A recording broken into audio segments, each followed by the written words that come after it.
So my favorite teacher was a high school English teacher, and he's no longer with us, but Mr. Anderson was super strict. He ensured that diction was part of our conversation clearly, perfectly, and that we were conveying a message, that we would be concise. And a lot of the skill set that I use today can be attributed to what was taught inside of that classroom. I think that all of us, no matter how young or how old, there's always been one teacher that has impacted us throughout our lives, and he was one of them. You know, I've had a lot of great teachers in school. I have a couple favorites, obviously. It was a lot of fun when I was in 8th grade, and it's amazing how you remember these things, but in 8th grade I had a new young teacher. It was his first year of teaching at school, and he was just so nice. And you know, I kind of like to talk a lot. I still do, and once in a while I used to get in trouble in school, not for doing anything really bad, but just for talking and laughing and kind of carrying on a little.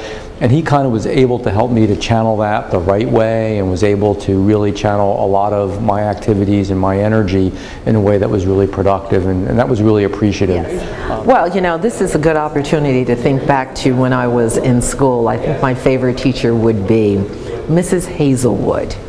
She was a grammar school teacher in Newark. I grew up in Newark, New Jersey. And I remember, I believe her husband was a judge.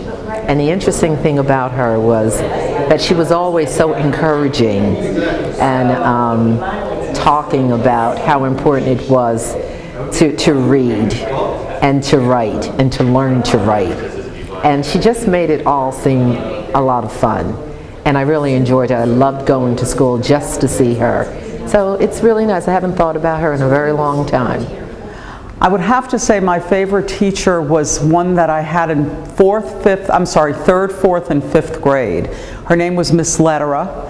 This was back in Brooklyn, New York, and this was at a time when everything was very much the 3 R's and people sat with their hands clasped on their desks, but that was not really the case in Miss Lederer's class.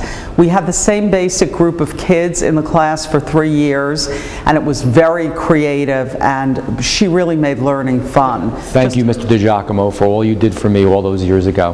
Thank you, Mrs. Hazelwood. Thank you, Miss Lederer, for your inspiration and for making me love learning.